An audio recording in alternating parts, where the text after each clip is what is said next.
All right, so we recently 3x our clients' revenue, and this one's a pretty big deal because they're an eight-figure brand in the e-commerce space, and it's one thing to 3x a brand's revenue if they're doing 30K a month. It's another thing entirely to 3x their revenue if they're doing 3 mil per year in email revenue. All right, so I'm going to be showing the breakdown of the process, full sort of strategy breakdown, at least on the flow side of things, which is where we added most of the revenue here, as you can see from these screenshots. And first off, let me show you the proof. So here's a screenshot of their account. It was, from the years 2021, 2022. So this is over the course of 12 months. 2000 or 2.8 mil in Klaviyo attributed revenue over the course of 12 months. After working with us, over the course of another 12 months, 9 mil in email attributed revenue. So massive improvement. And here's more proof right here. Slack screenshot, if you will. Hey, client name. We just hit 40% of brand revenue from Klaviyo, up from 22% when we first started. So roughly an increase of 413,000 per month from Klaviyo. As you can see right here, they're super stoked about it. All right, so pretty big difference. Okay, so the niche is women's clothing, and here's sort of the problems that they were facing before we started working together. Now, when I first audited their account, their main problem was number one, they were missing several flows. They had sort of a rudimentary welcome flow and an abandoned cart, which I see is relatively common with eight-figure brands. They have sort of these very rudimentary flows. Number two, suboptimal campaign strategy. And what I mean by that is just repetitive content, low variety, giving too many discounts, that sort of thing. Very common as well. Solution is number one, we built out their missing flows. Number two, we optimized their existing flows and revamped them where necessary. Number three, tested and optimized campaign content. All right. So, I mean, obviously, the flows and campaigns were both suboptimal, and then we just optimized them. All right. So the result is obviously we increased their email revenue, like I showed you in those screenshots there, from 2.8 mil per year to 9 mil per year. All right. So, I mean, essentially tripled that entire channel, which obviously is amazing. Now, the first thing that I saw on their account was that their smart sending was on for almost all their flows. All right, so this was a super easy win. Um, and what that does is essentially skip a good amount of qualified leads from being sent the emails in the flows, right? As you can see right here. So the first thing we did was turn that off. All right, so quick and easy win, but one that not a lot of people are aware of. Um, and that alone ended up increasing their flow revenue by roughly 20%.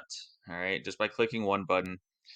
Also saw that most of their flows could be lengthened based on the engagement metrics on the last email of each flow. All right, so basically, as a rule of thumb, if the engagement is good, that's generally a good sign that it would be productive to add another email to the flow.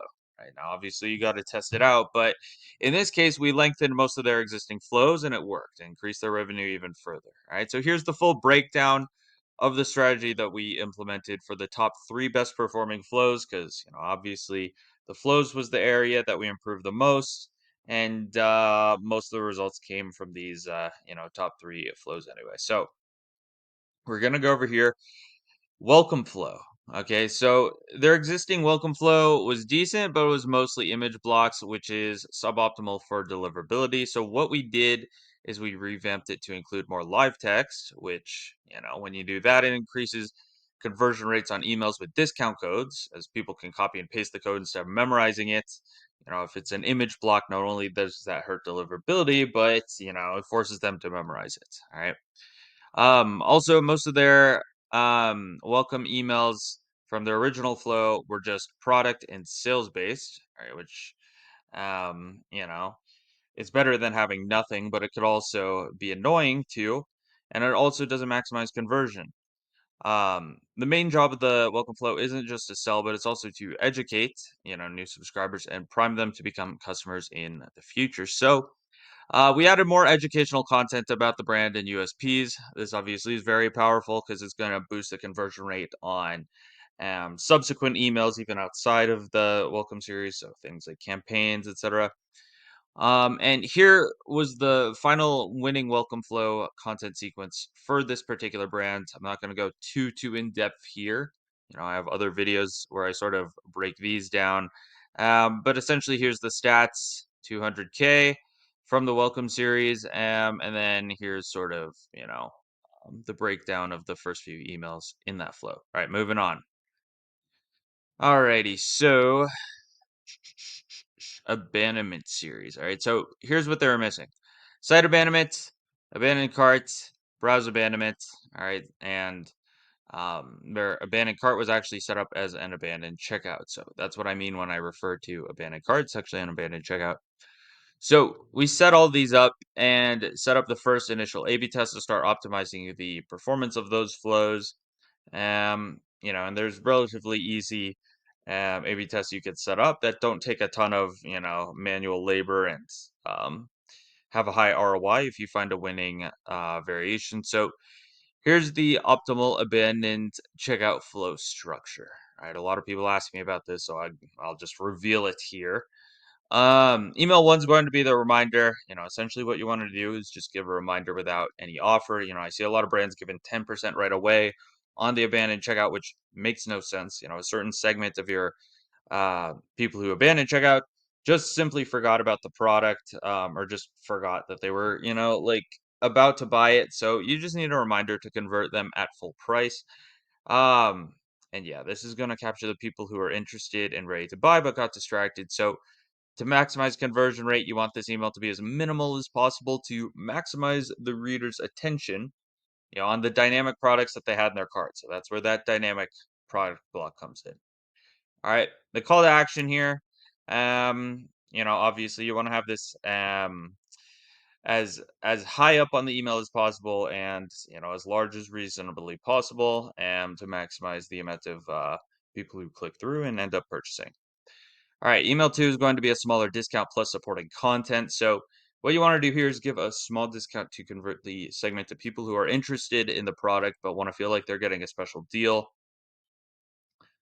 I also recommend adding supporting content at the bottom to address any concerns they have that are holding them back from completing their purchase. Generally, those will, be typical things like, oh, like, is this brand legit? What if I get the product and, I don't like it, or the product isn't good, or, let's say it doesn't fit. You're buying clothing online. Sometimes that happens. How long is shipping? So you can then address those concerns with content like, customer reviews, answering those exact concerns, risk reversals, so basically like money back guarantees, free returns, etc., whatever the brand's policy is, and then shipping info. It's like, hey, like this typically ships in 2 to 3 days. Free shipping over this threshold, let's just say. All right, moving on. So email three. All right. So what you want to do here is move up to a larger discount plus supporting content. So basically, you're just giving them a larger discount. It could be anything from 2 to 5% higher than email two plus supporting content. This gives them another opportunity to convert with a more attractive offer. Also, as I'm sure you're probably aware, but it just needs to be pointed out that this only ever gets sent to anybody who hasn't already completed their purchase. Earlier in the flow. When somebody completes their order, let's say on email one or two, they're removed from this flow. And then you want to still include supporting content at the bottom, but make sure it's different than the one from email two. Okay. And then finally, we have email four here. Basically, it's just the same discount as email three plus supporting content plus urgency. All right. So basically, just same thing. Just let them know that it's expiring soon.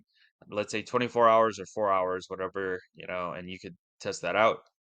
This will convert people who are interested in the product and value it more than the money that it costs, but are procrastinating on buying it, which is, just inertia, which is normal. It's like, hey, like this sounds like a really good offer, but I'll do it tomorrow type of thing. So this is going to convert those people. This one typically works really well. All right, and then the final flow that I'm going to be covering here is going to be the post purchase. All right, so this one is probably the most underrated, but also like one of the most confusing one for most people, because I barely see any brands getting this one right. So essentially what we did was we added a lot more personalization based on how many times each customer had purchased from the brand in the past. You don't want to be sending the same stuff to 1x customer as you would to somebody who's purchased 5 times from the brand, let's just say. You need to be sending different stuff at each stage, essentially.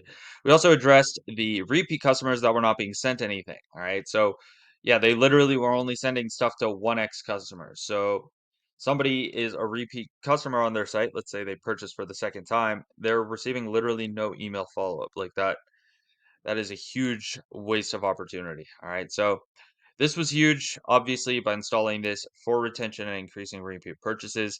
We also cut down on some of the upsells to the first time buyers. They were sending 3 different upsells to the same recipients and made the current upsells more effective, by adding things like a 48-hour expiration date to increase urgency. Whereas previously it's like, hey, like here's 10% off. But then there's no urgency to use it. So it's kind of just sitting there.